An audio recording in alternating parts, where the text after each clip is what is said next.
చాలా మంది ఫేస్ చేస్తున్న ప్రాబ్లము. నేను పూర్తిగా దానిలోకి ఏమీ ఇరుక్కుపోలేదు. మా హస్బెండ్ అరెస్ట్ అయ్యే ఛాన్స్ ఏముంటుంది అంటే ఒక రకమైన మనం తప్పు చేస్తున్నాం.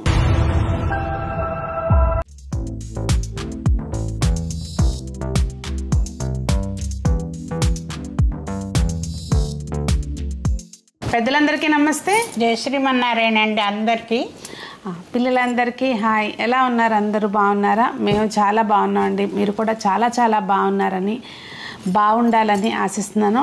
ఈరోజు చాలా స్పెషల్ వీడియో.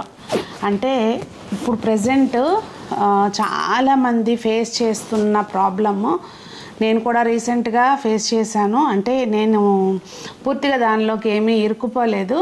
అదేంటి అనేది వీడియోలో చెప్తూ కొంచెం ఎంతమంది చెప్పినా కూడా ఇవాళ రేపు రింగ్ టోన్గా కూడా మనకి తెలియని వ్యక్తుల నుంచి కాల్స్ వస్తే మీ డీటెయిల్స్ ఇవ్వద్దని, ఇలాంటివన్నీ కూడా గవర్నమెంట్ కూడా అవేర్నెస్ కల్పిస్తుందండి. కానీ మీరేంటంటే డిజిటల్ అరెస్ట్ అనగానే కొంతమంది ఏంటంటే సహజంగా అన్నమాట మనం భయపడిపోతాం.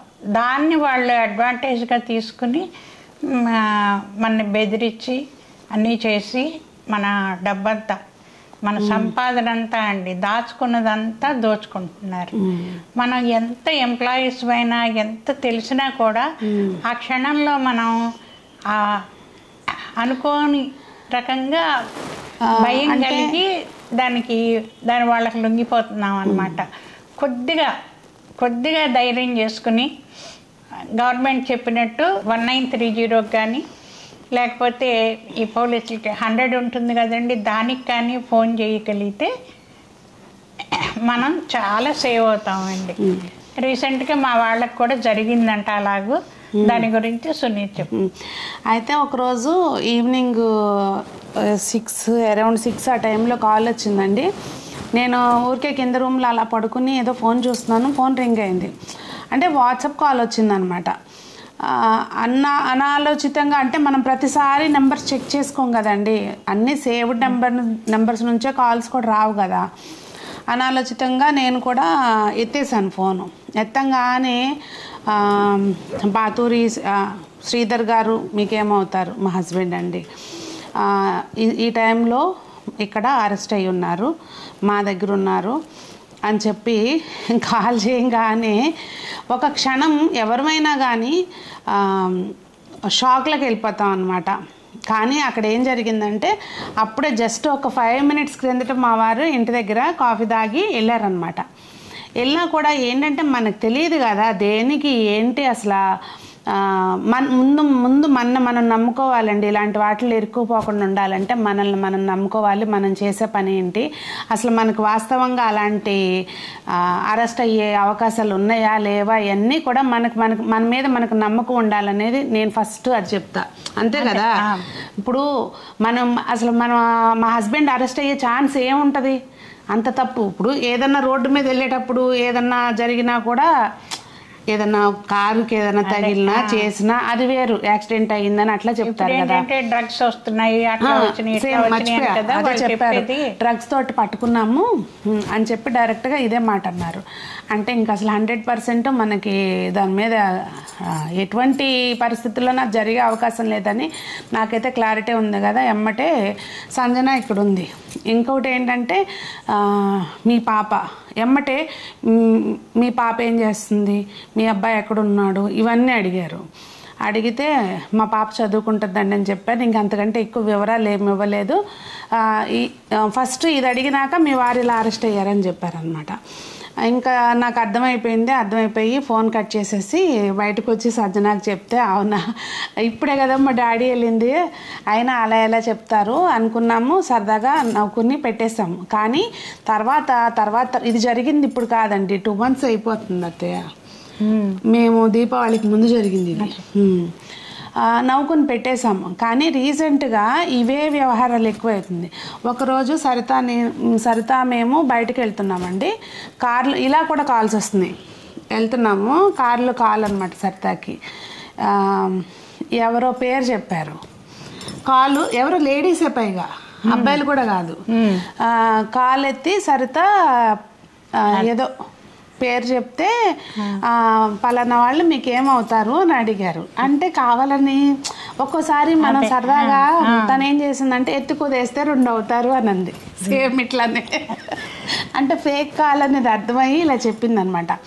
చెప్తే వాళ్ళకి ఫ్రెండ్ అవుతారు అని వినపడి దాన్ని అల్లేసుకుని వాళ్ళు సెంటెన్స్లు ఎమ్మటే ఫ్రెండ్ అవుతారనగానే ఇన్ని లక్షలు అప్పు చేశారు మా దగ్గర, మీ షూరిటీ సంతకంగా నీ పేరుంది, నువ్వు వస్తావు. అసలు వినలేని బూతులండి మాట్లాడి వాళ్ళ అసలు. అంటే మనం ఆ టైంలో టెన్షన్ పడిపోతాం కదా, టెన్షన్ పడిపోయి ఇప్పుడు మన పేరు ఉందనగానే టెన్షన్ పడిపోయి పోలీస్ స్టేషన్లో ఇప్పుడు మీ తొందరలో మీకే నోటీసులు వస్తాయి, మీరు వచ్చి సెటిల్ చేసుకోవాల్సి ఉంటుంది, అది ఇదని చెప్పి మాట్లాడారు. కాసేపు సరిత అయ్యి తర్వాత సరే ఏది చేస్తారో చేసుకోండి, చేసుకున్నప్పుడు చూద్దాంలే అని పెట్టేసింది ఫోను. అలా కూడా వస్తున్నాయి ఏంటండి. నాకు తెలిసిన వాళ్ళు న్యూస్ ఛానల్లో ఉన్నారు, వాళ్ళు చెప్తున్నారనమాట ప్రతిరోజు ఇయే కేసులు మేడం రోజు వస్తూనే ఉంటాయి, చాలామంది డబ్బులు పోగొట్టుకుంటున్నారు, ఇట్లా సెటిల్మెంట్గానే వెళ్తారంట, వెళ్ళి పోలీసుల దగ్గర ఇట్లా డబ్బులు పోగొట్టుకుంటున్నారంట. ఇదొక మోసం. ఈ కాల్స్ ఇందాక చెప్పాను కదా, మీ గూడ్స్ ఏవో బయట కంట్రీస్ నుంచి వచ్చినాయి ఇల్లీగల్గా, దాని గురించి ఇప్పుడు మీరు వచ్చి కలవకపోతే కనుక ఇంకా మీరు బయటకు వచ్చే ఛాన్సే లేదు, పైగా డ్రగ్స్లో ఉన్నారు కనుక అని చెప్పి ఇలా ఒక రకంగా బెదిరిస్తున్నారు. ఇదంతా అయిపోతే రీసెంట్గా కొత్త డ్రామా డిజిటల్ అరెస్ట్. ఈ డిజిటల్ అరెస్ట్ అనేది కొంతమంది సెలబ్రిటీస్ కూడా రీసెంట్గా ఒక మేకప్ ఆర్టిస్ట్ పేరు ఇప్పుడు ప్రెజెంట్ గుర్తు రావట్లేదు, ఆయనకు కూడా జరిగిందండి. అంటే ఆయనకి నాలెడ్జ్ లేకపోతే ఏం లేక ఆ టైంలో వాళ్ళు అట్లా ఇన్ఫ్లుయెన్స్ చేసేస్తారనమాట మనని. అంటే ఒక రకమైన హిప్నటైజ్ చేసేస్తారో మరేమో తెలియదండి. బాగా చదువుకుని బాగా పేరున్న వాళ్ళని అలాంటి వాళ్ళనే ఇలా చేస్తున్నారంటే, ఇప్పుడు అత్తయ్యని ఇలా మాట్లాడదాం అత్తయ్య అంటే అప్పుడు చెప్తున్నారు, ఎవరు అత్తయ్య తెలంగాణ గవర్నమెంట్ లో సిఐ ఎస్ఐ పేపర్లో వేశారు, ఆయన కూడా ఇలా మోసపోయారంటండి. వాళ్ళు ఎంత ఎక్స్పీరియన్స్డ్ ఉంటారు, డిపార్ట్మెంట్ లో ఉండి ఎంత చాలా చురుగ్గా ఉంటారు కదా ఇలాంటి విషయాల్లో వాళ్ళు. కానీ ఆయన కూడా ఎన్ని లక్షలు లాస్ అయ్యారు ఇందులోనూ. తెల్లారు లెగిస్తే పైగా ఈ కేసులు చూస్తారు. అంటే అట్లాగే కాకుండా విజయవాడలో రీసెంట్గా ఒక టీచర్ గారు ఇట్లాగే లాస్ అయిపోయి సూసైడ్ కమిట్ చేశారండి. న్యూస్ అన్నిట్లో కూడా వచ్చింది, టీవీలో పేపర్లో కూడా వచ్చింది. ఇట్లాంటివన్నీ మన లైఫ్ ఫోర్గా అవుతున్నాము, ఫైనాన్షియల్గా చాలా ఇబ్బందులు ఫేస్ చేయాల్సి వస్తుంది. కాబట్టి కొద్దిగా జాగ్రత్తగా ఉండి మనకి అవగాహన పెంచుకొని మెయిన్ అండి వాళ్ళ ప్లస్ నెంబర్ చెప్తా ఉండండి మీకు, +92 అలా వస్తాయండి. అలా వచ్చిన నెంబర్స్ అసలు ఎప్పుడు ప్లస్ వాళ్ళ పోలీసు ప్రొఫైల్ ఫొటోస్ ఉంటాయి అన్నమాట. నేను మీకు నెంబర్ కానీ ఆ ఫోటోలు కానీ ఎలా ఉంటాయి అనేది ఒకసారి డిస్ప్లే చేస్తాను చూడండి. నాకు వచ్చింది, నేను డిస్ప్లేలో పెడుతున్నాను చూడండి. ఆ మొత్తం బ్యాక్గ్రౌండ్ అంతా కూడా పోలీస్ సెటప్ ఉంటుంది, వాళ్ళ డ్రెస్సులు వాళ్ళ ఫేస్లు కూడా కొంచెం మంచి పోలీస్ వాళ్ళకి మెల్లె పర్సనాలిటీస్ ఇట్లా. అంటే మనం నమ్మాలి కదా మనము, ఇలా రకరకాలుగా జరుగుతున్నాయండి. మేము షాప్లో స్క్రీన్ షాట్స్ విషయంలో ఒకసారి బిజినెస్ చేసే వాళ్ళకైతే అదొక ప్రాబ్లము. తెల్లారు లెగిస్తే ఇలా రకరకాలుగా ఎదుటాళ్ళది ఎక్కడ తీసుకుందామా, ఎలా ఈజీ మనీ అయిపోతుంది. 10 మంది దగ్గర ఎక్కువ కూడా కాదంటండి, కొంతమంది 100 మందికి 100 రూపాయలే వేయమని చెప్పి ఏదో ఒక రకంగా ఇది డౌన్లోడ్ చేసుకోండి అలా కూడా మళ్ళీ మోసాలు జరుగుతున్నాయంట రకరకాలుగా. సో తెలియని లింక్స్ కానీ తెలియని లింక్స్ కాదు, అసలు మనకి సంబంధం లేనిది ఏది ఓపెన్ చేయొద్దండి. అది మెయిన్ బేసిక్ గుర్తుపెట్టుకోండి. బ్యాంక్ వాళ్ళు అత్తయ్య వాళ్ళకైతే వాళ్ళకి పెన్షన్ పడుతుంది కదా, మాట మెదిలితే రోజు వస్తాయండి దాదాపుగా, మీకు అంత వచ్చింది ఇంత వచ్చింది క్లిక్ చేయండి అని చెప్పేసి.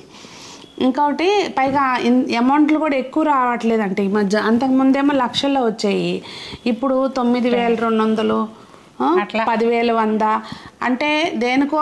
ఇది రౌండ్ ఫిగర్స్ రాకుండా లాస్ట్ డిజిట్ వరకు సింగిల్ డిజిట్స్ వచ్చేదాకా కూడా వస్తాయి అన్నమాట. అట్లా అయితే మనం ఏమన్నా నమ్ముతామన్నా అని చెప్పి. మీకు ఈ పెన్షన్ బెనిఫిట్ ఇంత యాడ్ అయ్యింది, దీని మీద ఈ లింక్ క్లిక్ చేస్తే అది మీకు అకౌంట్లోకి వస్తాయి. ఇట్లా కూడా వస్తున్నాయంట.